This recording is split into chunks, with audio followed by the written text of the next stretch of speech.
Hello students, I hope आप सभी अच्छे होंगे। Good evening to all. हम डिस्कस कर रहे हैं अपने इसमें सोशल साइंस का चैप्टर नंबर 2, जिसे कहते हैं नेशनलिज्म इन इंडिया, भारत में राष्ट्रवाद। आपसे ओके नाउ, अभी तक हमने डिस्कस किया, यहाँ पर हमारे 7 पार्ट हो चुके हैं। ये आज का जो है 8th पार्ट है हमारा। अभी तक जो हमने डिस्कस किया, सिविल डिसोबीडियंस की बात की हमने। सिविल डिसोबीडियंस में देखा कैसे लोगों ने बढ़ चढ़ के हिस्सा लिया। 2 बार सिविल डिसोबीडियंस मूवमेंट स्टार्ट हुआ। फर्स्ट नमक लॉ को ब्रेक करने के बाद, सेकंड जब गांधी जी लंदन से वापस आते हैं 1932 में, गोलमेज सम्मेलन में हिस्सा लेते हैं। सेकंड वाले गोलमेज सम्मेलन में हिस्सा लिया था, प्रथम वाला डिनाई कर दिया था। ठीक, वहां पर इनकी मांगे उन चीजों की बात नहीं बन पाती। वापस आते हैं, देखते हैं कि अब्दुल गफ्फार खान और जवाहरलाल नेहरू जैसे लोगों को गिरफ्तार कर लिया गया है। उदारवादियों को पीटा जा रहा है, नेशनलिस्ट को पीटा मारा जा रहा है रास्ते में हर जगह पे। इसको देखते हुए 1932 में फिर से सिविल डिसोबीडियंस, सभी ने अवज्ञा आंदोलन शुरू कर दिया गया। अब क्या था, इसी के साथ शुरू हुआ, और लेकिन लोगों ने कम पार्टिसिपेट किया, लोगों में दूरियां आ गई, क्योंकि जो रीजन था पार्टिसिपेट करने का वो तो रहा नहीं ज़्यादा, और जो फर्स्ट वाले में माना नहीं गया। तो इसी के साथ इसमें कुछ लिमिटेशंस भी हुई और 1934 में इसे बंद कर दिया गया। अब इसमें कुछ चीज़ें आई, जैसे छुआछूत, अनटचबिलिटी की भावना ज़्यादा बढ़ी लोगों में थी। तो इसी पे गांधी जी का विचार गांधी जी ने दिया, एक जो लंबे समय से 1930 के बाद खुद को दलित या उत्पीड़ित कहने लगे थे एक बड़ा समूह। कांग्रेस रूढ़वादी सवर्ण हिंदू सनातन पंथियों से डरी हुई थी, ऐसा होने लगा था। लेकिन गांधी जी ने ऐलान किया कि यदि हम अस्पृश्यता यानी छुआछूत या अनटचबिलिटी को खत्म नहीं किया, बिना किए हम 100 साल तक भी स्वराज की स्थापना नहीं की जा सकती। गांधी जी ने दलित हुआ करते थे, इन्हें हरिजन के नाम से पुकारा। अछूतों को हरिजन कहा, यानी ईश्वर की संतान।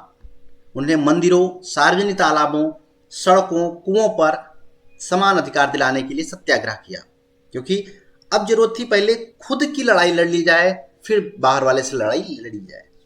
मैला ढोने वालों के काम को प्रतिष्ठा दिलाने के लिए वे खुद शौचालय साफ करने लगे।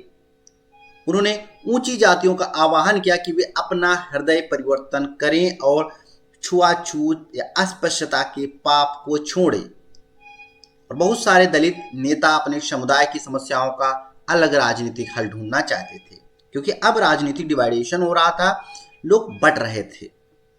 खुद को संगठित करने लगे और उन्हें शिक्षा संस्थानों में आरक्षण के लिए आवाज उठाई और अलग निर्वाचन क्षेत्रों की बात कही, ताकि वहां से विधायी परिषदों के लिए केवल दलितों को ही चुना जा सके।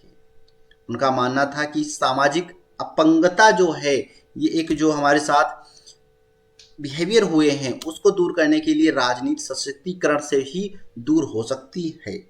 लेकिन ये मानना गलत था। समय अवज्ञा आंदोलन में दलितों की हिस्सेदारी काफी सीमित हुई थी, हमने अभी डिस्कस किया कल वाले लेक्चर में।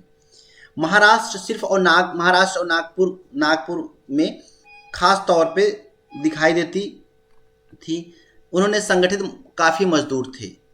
डॉक्टर अंबेडकर 1930 में दलित के दमित वर्ग एसोसिएशन, डिप्रेस्ड क्लास एसोसिएशन में संगठित किया और दलितों का संगठन बनाया, डिप्रेस्ड क्लासेस एसोसिएशन।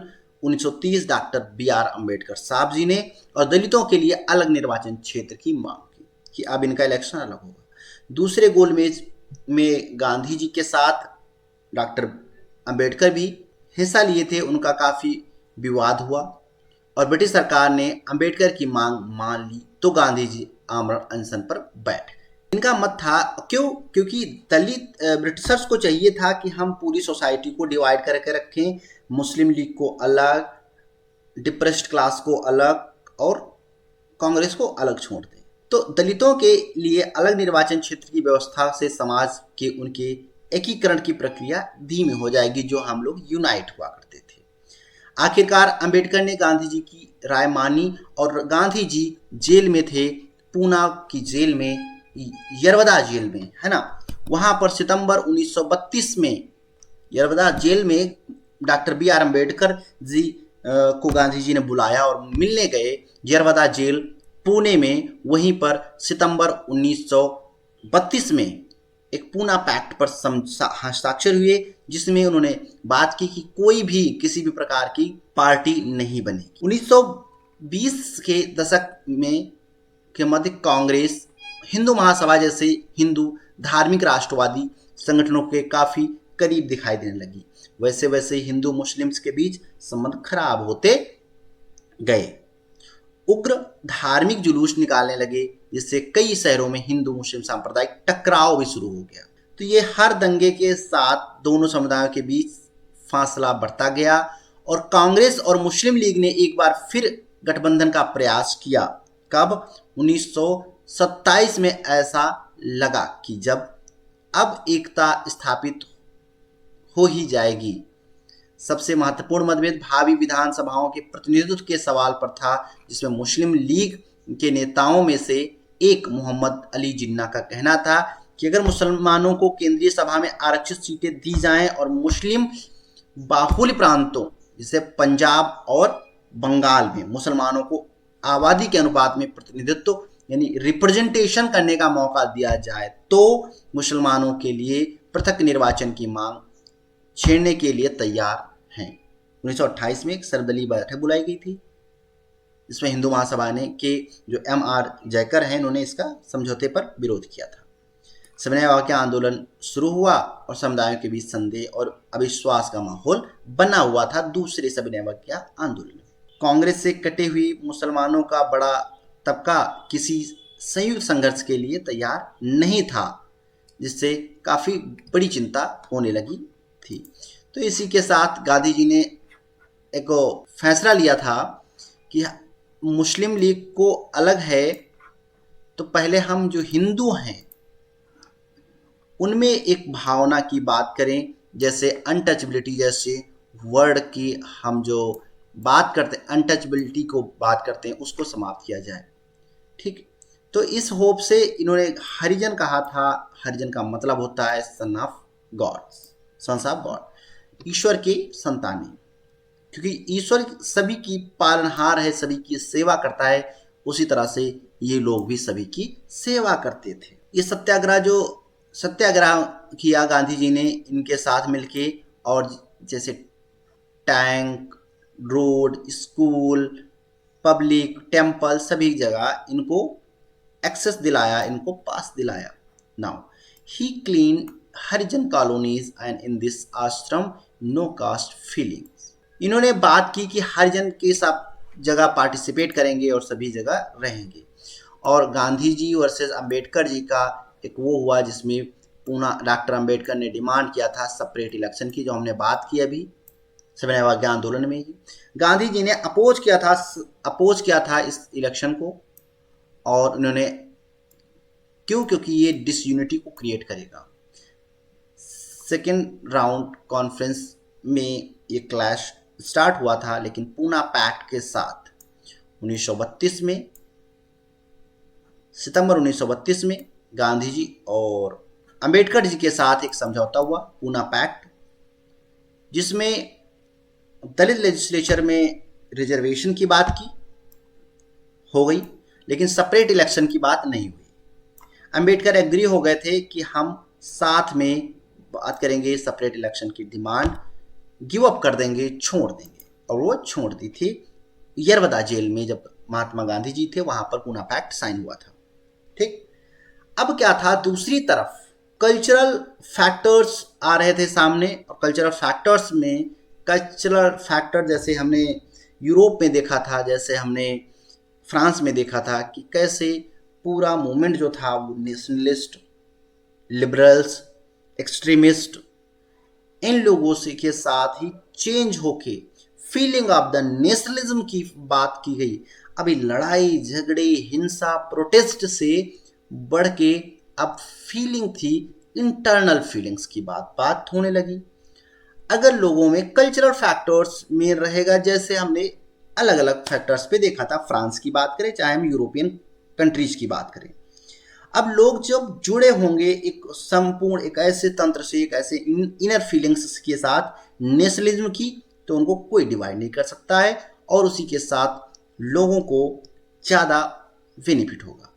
तो कल्चरल फैक्टर्स एंड आइडेंटिटीज जो हैं which create a sense of collective belongingness among the people of India.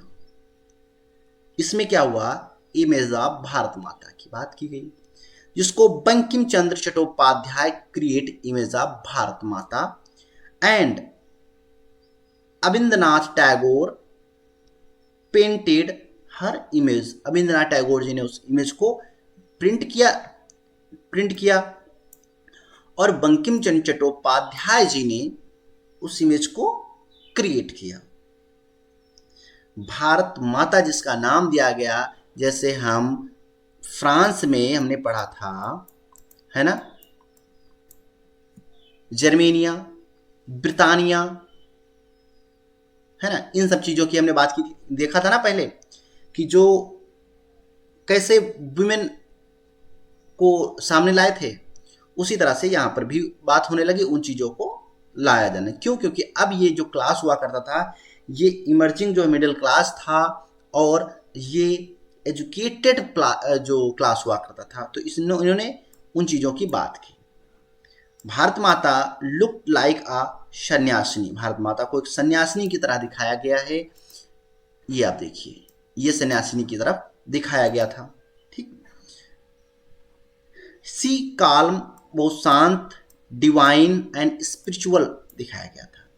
Devotions towards become a proof of nationalism की बात की, इन्होंने एक नेशनलिज्म की फीलिंग्स की बात की, ये ओल्ड और ये न्यू। इस बीच क्या हुआ, ये इमेज ऑफ भारत माता की थी और भारत माता की इमेज में इसमें जो फीलिंग्स हुआ करती थी, जो राष्ट्र की भावना की पनपने की बात की जा रही थी, बिलोंगिंगनेस की बात की जा रही थी, जब लोग ऐसा महसूस करने लगते हैं कि वे एक ही राष्ट्र के अंग हैं, जब वे एक दूसरे को एकता के सूत्र में बांधने वाली कोई साझा बात ढूंढ लेते हैं। अब साझा बात वो कल्चर आ रहा था, लैंग्वेज आ रही थी, है ना, इसकी बात की जा रही थी। तो लेकिन राष्ट्र लोगों के मस्तिष्क में एक ऐसा यथार्थ का रूप कैसे लेता है, विभिन्न समुदायों, क्षेत्रों, भाषाओं से संबंध, अलग अलग समूहों ने सामूहिक अपनेपन का भाव कैसे विकसित किया गया। सामूहिक अपनेपन की भावना आंशिक रूप से संयुक्त संघर्षों के चलते पैदा हुई थी और इसमें राष्ट्रवाद लोगों की कल्पना दिलो दिमाग पर छा गई थी, जिसमें इतिहास व साहित्य, लोक कथाएं, गीत, चित्र व सिंबल्स सभी ने राष्ट्रवाद को साकार करने का अपना योगदान दिया था। समझ गए? जैसे folk tales, folk dance, folk songs की बात की जा रही थी, कहाँ पे? यूरोप में। इससे पहले चैप्टर में देखा, सेम यहां पर भी उन चीजों को आगे बढ़ाया गया और इसी तरह लोग संगठित होने लगे। इसी के साथ इमेज की हमने बात की यहां पर कि जो 20वीं सेंचुरी में राष्ट्र के विकास के साथ भारत की पहचान भी भारत माता की छवि यानी इमेज के का रूप लेने लगी थी और निर्माण बंकिम चंद्र चट्टोपाध्याय जी ने 1870 के दशक में उन्होंने मातृभूमि की स्तुति से, है ना, तो एक तो अविनाश टैगोर जी ने इसको पेंट किया 1905 में, जिसमें एक सन्यासिनी की छवि दिखाई, है ना, जिसमें माँ की छवि शिक्षा, भोजन और कपड़े दे रही है। अब देखिए, एक हाथ में कपड़ा है, एक हाथ में वेद है, एक हाथ में भोजन की बात की जा रही है। एक हाथ में माला उनके सन्यासिनी गुणों को रेखांकित करती है, जैसे हमने एक हाथ में मसाल और दूसरे हाथ में पत्र था जर्मेनिया के, सेम अब हमारी भारत माता के हाथ में क्या था, एक हाथ में शिक्षा के लिए वेद हुआ करते थे, दूसरे में भोजन हुआ करता था, कपड़े हुआ करते थे, एक में सन्यासिनी की माला हुआ करती थी। ऐसी इन्होंने प्रस्तुत किया और ये सच्चे अर्थों में भारतीय माना जा सके। अब ये इमेज बनाई गई रविंद्रनाथ टैगोर द्वारा बनाई गई थी, उससे बिल्कुल विपरीत हुआ करती थी। यहाँ भारत माता के हाथ में त्रिशूल और हाथी व शेर के बीच खड़ी हैं। ये दोनों ही शक्ति और सत्ता के प्रतीक थे, ऐसा दिखाया गया था इसमें, इस इमेज में, है ना। तो इस इमेज की बात की जा रही थी नाउ। तो आई थिंक आपने अब समझ ये 3 इमेज थी। ये अरविंद की इस इमेज के बिल्कुल विपरीत बनाई गई थी उस टाइम पे, और उसके फाइनल इमेज ये है जो करंट में है नाउ। अभी हमारे पास भारत माता की इमेज ये चल रही है, ठीक। अब क्या था, साथ में वंदे मातरम जैसे फॉक टेल्स या फॉक सॉन्ग की बात की गई थी। It was a prayer of Bharat Mata written by Bankim Chandra Chattopadhyay के द्वारा लिखी गई था। Vande Mataram became a war cry of the Indians. Vande Mataram का जो गुणगान है, ये लोग जब वॉर के टाइम पे क्राई करते हैं, चिल्लाते हैं और उसका नारा लगाते हैं। ऐसी अब ये एक शब्द से जुड़ने लगे, वंदे मातरम, इंकलाब जिंदाबाद जैसे नारों के साथ जुड़ने लगे लोग। ये सब inner feeling of the nationalism थी। आनंद मठ में इसको आगे चल के इंक्लूड किया गया बंकिम चंद्र चट्टोपाध्याय जी के द्वारा। वंदे मातरम सुजलाम सुफलाम मलय शीतलम शशि श्यामलम मातरम वंदे मातरम शुभ्रज्योत स्नानाम पुलकित यामिनीम। ये सब भारत माता के रूप में को बात की गई। तो पर्टिकुलर फ्लैग की बात की गई, तभी तो नेशनलिज्म एक साथ, जैसे हमने देखा था जर्मनी का अलग था, स्विट्जरलैंड का अलग था, फ्रांस का अलग था, अमेरिका का अलग था, है ना, और पोलैंड, नीदरलैंड, ये सब के अलग अलग फ्लैग हुआ करते थे। उसी तरह से यहाँ भी फ्लैग बनाए गए। ड्यूरिंग द स्वदेशी मूवमेंट के समय पर 3 कलर का बनाया गया, रेड, ग्रीन और येलो। डेवलप्ड किया गया 8 लोटस के फूलों के द्वारा, पहला representing the 8 province of the British India. Bharat के जो 8 प्रोविंस हैं ब्रिटिश इंडिया के, उनको यहाँ पर डिनोट किया गया। It is crescent moon which represent the Hindu and Muslims. यहाँ पर मून मुस्लिम्स को, और यहाँ पर जो सन की बात की गई थी वो हिंदू को रिप्रेजेंट कर रहा था। ये वंदे मातरम का स्लोगन था हमारा। 1921 में गांधी जी डिजाइन स्वराज फ्लैग। ये तो पहले था, इसके बाद गांधी जी ने स्वराज फ्लैग किया। तो इसमें यहाँ पर वाइट, ग्रीन एंड रेड की बात की गई। Try colour red, green and white had the snipping wheel, जो चरखा बीच में किया गया, रिप्रेजेंट गांधीयन आइडिया। ये गांधी जी के आइडिया को रिप्रेजेंट कर रहा था, ऑफ द सेल्फ हेल्प को लेके। अपने स्वयं के उद्योग, कुटीर उद्योग या हैंडक्राफ्ट होते हैं, मतलब उनकी बात की जा रही थी, स्वयं की लेके बात की जा रही थी। Flag become the symbol of nation, create a feeling of oneness. जो सिंबल था उधर वंदे मातरम का स्लोगन एक साथ, मातृ वतन का स्लोगन एक साथ बोला जा रहा था, और दूसरी तरफ भारत माता की इमेज एक साथ को समझा जा रहा था कि अब वो उनकी जो पैरों में बेड़ियों जैसी काफ़ी दिखाई गई थी, इमेज बनाई गई थी उस टाइम पे कि पैरों में बेड़ियां, हाथ में बेड़ियां बांधे हुए भारत माता हैं। तो अब इन लोगों में एक फीलिंग आ रही थी, वही जैसे हमने यूरोप में देखा था, सेम वही यहाँ पर भी कुछ घटित हो रहा था। एक फ्लैग और उसी के नीचे पूरा Hindustan. People carry flag in a protest March and rallies में अब लेके लोग चलने लगे थे फ्लैग को। जो हमने देखा कि जो चित्र बनाए गए, जो लोगों में एक घूम घूम के जो राष्ट्रवाद का जो विचार था, भारतीय लोक कथाओं को पुनर्जीवित करने के लिए आंदोलन से भी मजबूत हुआ। 19वीं सदी के आखिरी में राष्ट्रवादियों ने क्या किया, भाटों व चारणों द्वारा गाई सुनाई जाने वाली लोक कथाओं को दर्ज करना शुरू कर दिया, जैसे वहां पर दर्ज की जाती थी यूरोप में। कथाओं को और लोकगीत व जनश्रुतियों को इकट्ठा करने लगे, गांव गांव घूमने लगे, और उनका मानना था कि यही कहानियां हमारी उस परंपरागत संस्कृति की सही तस्वीर पेश करती हैं जो बाहरी ताकतों के प्रभाव से भ्रष्ट और दूषित हो चुकी हैं। अपनी राष्ट्रीय पहचान को ढूंढने और अपने अतीत का गौरव का भाव पैदा करने के लिए इन जो लोक परंपराओं को बचाकर रखा जरूरी था। बंगाल में खुद रविंद्रनाथ टैगोर जी लोक कथा गीत, बाल गीत और मिथकों को इकट्ठा करने लगे और उन्होंने लोक परंपराओं को पुनर्जीवित करने वाले आंदोलन का नेतृत्व किया। मद्रास में नटेशा शास्त्री ने the folklores of southern India के नाम से तमिल लोक कथाओं का विशाल संकलन 4 खंडों में प्रकाशित किया। ध्यान रखिए, जैसे सब यूरोप में चला था वैसे ही इनका मानना था कि लोक कथाएं राष्ट्रीय साहित्य होती हैं और लोगों के असली विचारों और जो विशिष्टताओं की सबसे विश्वसनीय अभिव्यक्त है। जैसे जैसे राष्ट्रीय आंदोलन आगे बढ़ा, राष्ट्रवादी नेता लोग एकजुट होने लगे। इनमें राष्ट्रवाद की भावना भरने के लिए इस तरह के चिन्हों और प्रतीकों के बारे में ज्यादा जागरूक होने लगे। बंगाल में स्वदेशी मूवमेंट के दौरान एक तिरंगा झंडा हरा, पीला, लाल रंग का तैयार किया गया, जिसमें ब्रिटिश भारत के 8 प्रांत वाला बात की हमने, और हिंदू मुसलमानों के प्रतिनिधित्व करता एक चंद्र, अर्धचंद्र दर्शाया गया।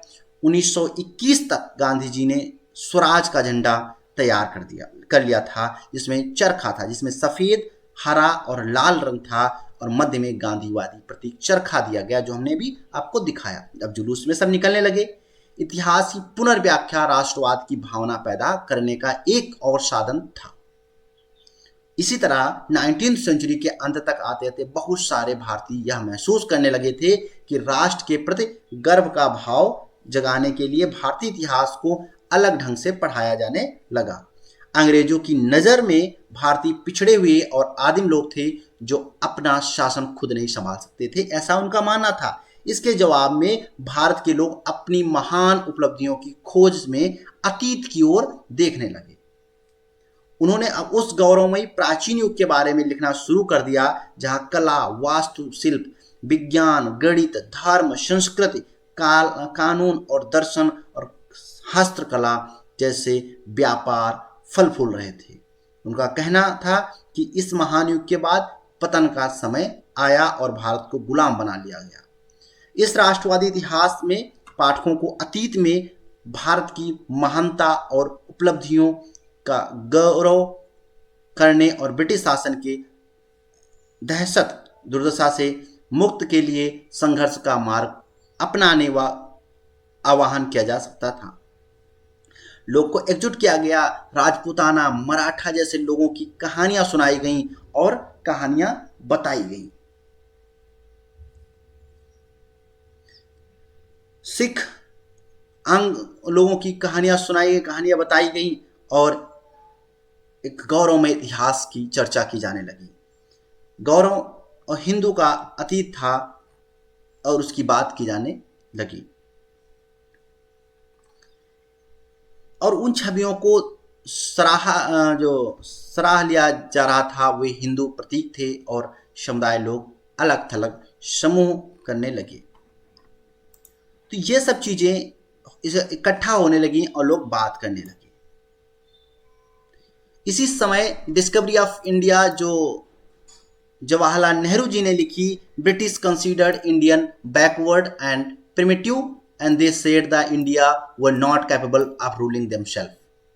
But in 19th century, some educated Indians started efforts of the discovery Indian great achievements like that Rajputanas, Marathas and Sikhs. India's great achievements in Aryabhatta, Chanakya, Panini, Vedas, है ना। Now Indians are started in art, architecture, science and mathematics, religion and culture and law and philosophy, craft and trades, and knowledge about the great achievements of Indians great achievements of Indians on a Asian time, medieval times, like that Mughal periods, and created nation pride and self confidence and patriotism among the Indians. तो इस तरह से गांधी जी ने जो पंडित जवाहरलाल जी ने जो लिखा, कविताएं लिखी, जो डिस्कवरी के आधार पर इन्होंने काफ़ी सारी डिस्कवरीज हुई, और डिस्कवरी ऑफ इंडिया जो बुक है ये जवाहरलाल नेहरू जी ने लिखी। याद रखिएगा, किसने लिखा? जवाहरलाल नेहरू ने डिस्कवरी ऑफ इंडिया। और हिंद स्वराज बुक किसने लिखी थी? याद कीजिए, हिंद स्वराज बुक है ना, हिंद स्वराज बुक MK गांधी जी ने, महात्मा गांधी, मोहनदास करमचंद गांधी जी ने लिखी थी। याद रखिए दोनों। तो इस तरह से इन लोगों ने जो अपनी ट्रेड, कल्चर और सब था उसकी बात की। और रिवाइवल्स ऑफ द फोकलोर्स की बात की, कहानियां रविन्द्रनाथ टैगोर जी ने कलेक्ट किया, वो पुरानी चीजें, पुराने सॉन्ग्स, पुराने लेजेंड्स, कथाएं, लोक कथाएं, लोकगीत। नेशनलिस्ट लूट ब्लेस to the collect the folk songs and legends, collect the number of folk songs legends and in the Madras. और नतेशा जो Shastri publish 4 volumes collected the Tamil folk tales and folklore of the southern India, south India के जो लोक कथाएं थी, लोकगीत थे, उनको प्रकट किया।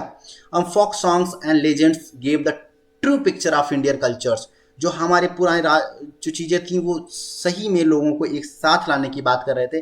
अब छोटे छोटे नहीं, अब लोगों को इनर फीलिंग्स की बात की जा रही थी कि बिना कहे वो एक साथ आ जाए। ये सब चीज़ें लोगों में जागृत हो रही थी। जो हमारा चैप्टर है वो ओवर होता है। जब स्वतंत्रता की बात आती है तो हम बता दें 1939 में शुरू हो जाता है हमारा दूसरा विश्व युद्ध, और दूसरे विश्व युद्ध के साथ ब्रिटिश आर्मी में शामिल होने की बात की जाती है इंडियंस में, लेकिन महात्मा गांधी इसको डिनाई कर देते हैं और इसमें शामिल नहीं होते हैं। शामिल ना होने के साथ उन्होंने कहा कि हमें पूर्ण स्वराज दे दिए, टोटल इंडिपेंडेंस दे दिए, स्वतंत्र कर दीजिए और हम शामिल हो जाएंगे, क्योंकि अगर हम शामिल होंगे तो उसका हमें पारितोषिक, दैट मीन्स रिवॉर्ड क्या मिलेगा। तो समझने सोचने के बाद धीरे धीरे 1940 तक अगस्त में, तो अगस्त प्रस्ताव आता है। इसी के साथ 1942 में क्विट इंडिया मूवमेंट शुरू हो जाता है। भारत में ब्रिटिश शासन को हटाने के लिए फाइनल समझो लड़ाई लड़ी जाती है। द्वितीय विश्व युद्ध के दौरान 8 अगस्त 1942 को बॉम्बे में अखिल भारतीय कांग्रेस कमेटी की बैठक के दौरान भारत छोड़ो आंदोलन शुरू किया गया, जिसे भारत छोड़ो आंदोलन, क्विट इंडिया मूवमेंट 1942 भी कहा जाता है। और गांधी का भारत छोड़ो आंदोलन, जिसकी उन्होंने बॉम्बे के ग्वालियर टैंक मैदान की में घोषणा की थी। क्रिप्स मिशन के साथ ब्रिटिश युद्ध के लिए भारतीय समर्थन हासिल करने में अंग्रेजों के असफल होने के बाद अब गांधी जी को इसी टाइम पे 0R के नाम से चलाया जाने वाला एक जो ऑपरेशन था, जो चलाया गया, जो चलाया गया अंग्रेजों के द्वारा, कि जितने भी क्रांतिकारी नेता थे, बड़े बड़े, महात्मा गांधी और सबको 0R के समय उठा लिया जाए और बंद कर दिया जाए जेल में। इसी के साथ हुआ यूं, कुछ क्विट इंडिया मूवमेंट, भारत छोड़ो, ब्रिटिशर्स भारत छोड़ो का जो नारा दिया, क्विट इंडिया मूवमेंट जो स्टार्ट हुआ, करो या मरो आवाहन करते ही जितना भी आम जन का सैलाब था वो उमड़ पड़ा। ये युद्ध शुरू हुआ, अंतिम लड़ाई थी। और इसी के साथ धीरे धीरे करके 1942 से 1947 तक फिर हम लोग फाइनली 1947 में आज़ादी मिल गई। इस बीच संविधान सभाएं बनी। इसी के साथ वायसराय लिथलिथगो जो थे, लिथलिथगो ने उस समय बताया कि 1857 के बाद का सबसे गंभीर विरोध क्विट इंडिया मूवमेंट था। इसी के साथ ये आंदोलन या ये जो जर्नी थी हमारी इस चैप्टर की समाप्त होती है। और इसका निष्कर्ष की अगर हम बात करें, इसमें क्या निकला निष्कर्ष, तो इसके निष्कर्ष में हम कह सकते हैं कि इन्होंने आंदोलन के जरिए पूरे देश को एकता के सूत्र में पिरोने का प्रयास किया। लेकिन जैसे कि हमने देखा, इस आंदोलन में हिस्सा लेने वाले विभिन्न समूह और वर्ग अलग अलग आकांक्षाओं और अपेक्षाओं के साथ एक रहे, लेकिन कुछ भी रहा, लेकिन राष्ट्र में हम जो राष्ट्र उभर रहा था वह औपनिवेशिक शासन से मुक्त की चाह रखने वाली बहुत सारी आवाज़ों का पुंज था। और जो नया समाज निकल के आया वो आज भारत छोड़ो आंदोलन के साथ ही भारत आज़ाद हो गया। और इसी के साथ इसमें हजारों लोगों ने पार्टिसिपेट किया। और आज की जो तस्वीर है, इन महात्मा गांधी जी की जो असंख्य जो प्रयास थे, जो हमारे भारतीय जो राष्ट्रीय कांग्रेस की बात करें, उसमें जो नेता हुआ करते थे या हमारे जो क्रांतिकारी हुआ करते थे, इसमें इस कहानी में सिर्फ हमने गांधी जी के कुछ मोमेंट्स को फोकस किया, लेकिन इंडियन नेशनल मूवमेंट बहुत बड़ा है और हर एक पहलू पे हर एक लोगों ने पार्टिसिपेट किया। और इसमें भगत सिंह, सुखदेव, राजगुरु, चंद्रशेखर और बाल गंगाधर तिलक, इन सब बहुत सब लोग थे, लेकिन हमने यहाँ पर गांधी युग ही देखा, उन्हीं के कुछ पहलू पढ़े।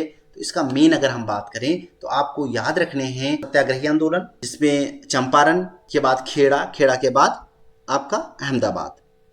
इसके साथ ही आपको याद रखना है कि असहयोग आंदोलन कैसे शुरू हुआ, खिलाफत आंदोलन, जलियांवाला बाग कांड और उसको रॉलेट एक्ट के साथ शुरू हुआ आंदोलन।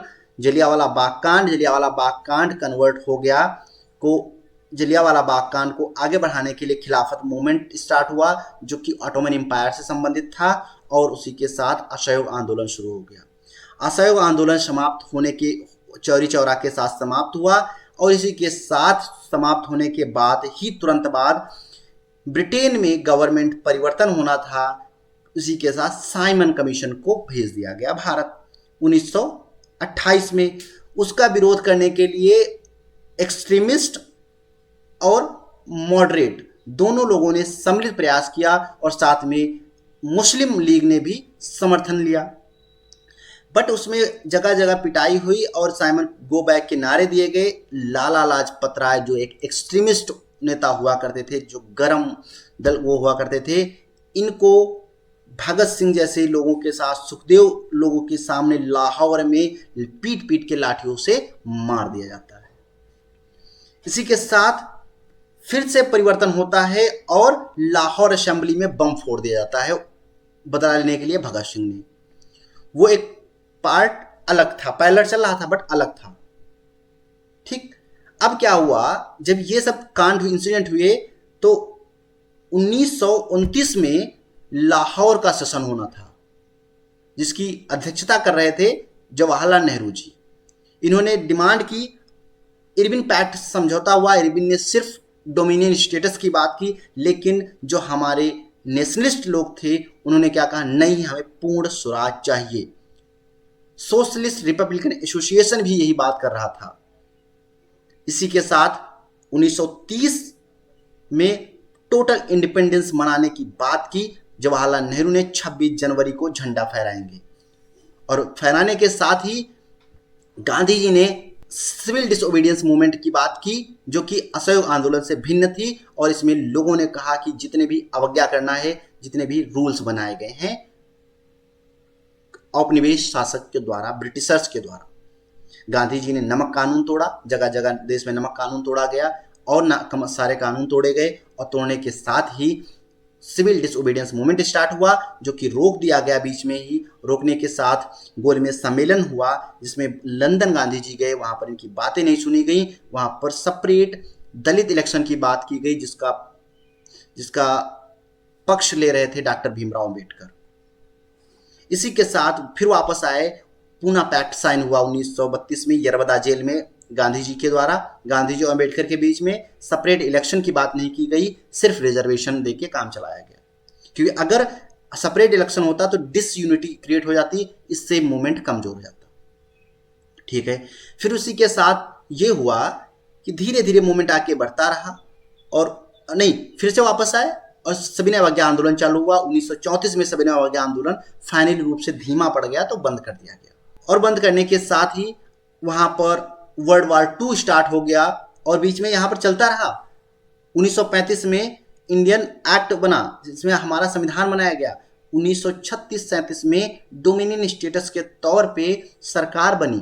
वो सब पायलट चलता रहा, लेकिन इधर अब लोगों में क्या था, अब लोग वॉर से कम फॉक टेल्स, फॉक डांस मतलब लोकगीत, लोक संगीत चीजें बात हुई। अब लोग निकल के आए, इमेज बनाई, भारत माता की इमेज बनाई बंकिम चंद्र चट्टोपाध्याय जी ने और अरविंदो घोष जी ने।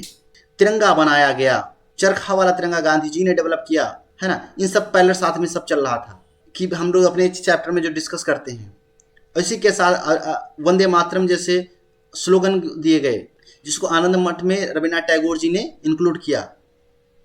फिर इसमें हम जो चैप्टर में पढ़ते हैं एंड हो जाता है फॉक टेल्स, फॉक डांस के थ्रू, और क्विट इंडिया मूवमेंट शुरू होता है, जिसमें फाइनल डू एंड डाई का आह्वान करते हैं महात्मा गांधी जी और स्वतंत्रता की तरफ बढ़ जाते हैं। उधर 1942 में द्वितीय विश्व युद्ध समाप्त हो रहा था, जिसमें ब्रिटेन पूरी तरह से टूट चुका था। तो ये कहानी हमारी इस चैप्टर नेशनलिज्म इन इंडिया की है। अगर इसको पढ़ा जाए तो बहुत बड़ा है, इसको हम पेट के लिए अलग पढ़ाएंगे। अगर आप पढ़ना चाहें तो आप पढ़ सकते हैं वहाँ पर, है ना। तब आप देखिए कितनी चीज़ें इसमें जुड़ी हैं। Okay, thank you so much. आज चैप्टर सेकंड आपका ओवर होता है। आई थिंक आपको चैप्टर अच्छा लगा होगा। प्लीज़ कमेंट बॉक्स में जरूर बताइएगा और इसको कई बार रिवाइज कर लीजिएगा। हर एक चीज़ डिटेल में मैंने बता दी है। अब एक बार पहले नॉर्मल सुनिएगा, फिर 1.5 पे लगा के सुन लीजिएगा, थोड़ा जल्दी उसमें स्पीड में, जिससे आपको चीज़ें समझ में आ जाएं। और जब चीज़ें समझ में आ जाएंगी तो आप एग्ज़ाम में लिख सकते हैं, कुछ भी आए, है ना। अब इससे बाहर कहीं से कुछ नहीं आने वाला है। अगर आपने इसको तैयार अच्छे से कर लिया है तो आपके मिनिमम 3 से 4 क्वेश्चन चाहे जहाँ से भी हो, लॉन्ग शॉर्ट मैप सब आ जाएंगे। अब इसका जो इंडियन नेशनल जो कांग्रेस की जो सेशंस होते हैं उनका हम लिंक इसी नीचे लगा दूंगा डिस्क्रिप्शन में, वहाँ से आप इसका लिंक जाके वो सेशन आप देख लीजिएगा जरूर। Thank you so much. अब थर्ड चैप्टर स्टार्ट होता है हमारा कल से। Thank you.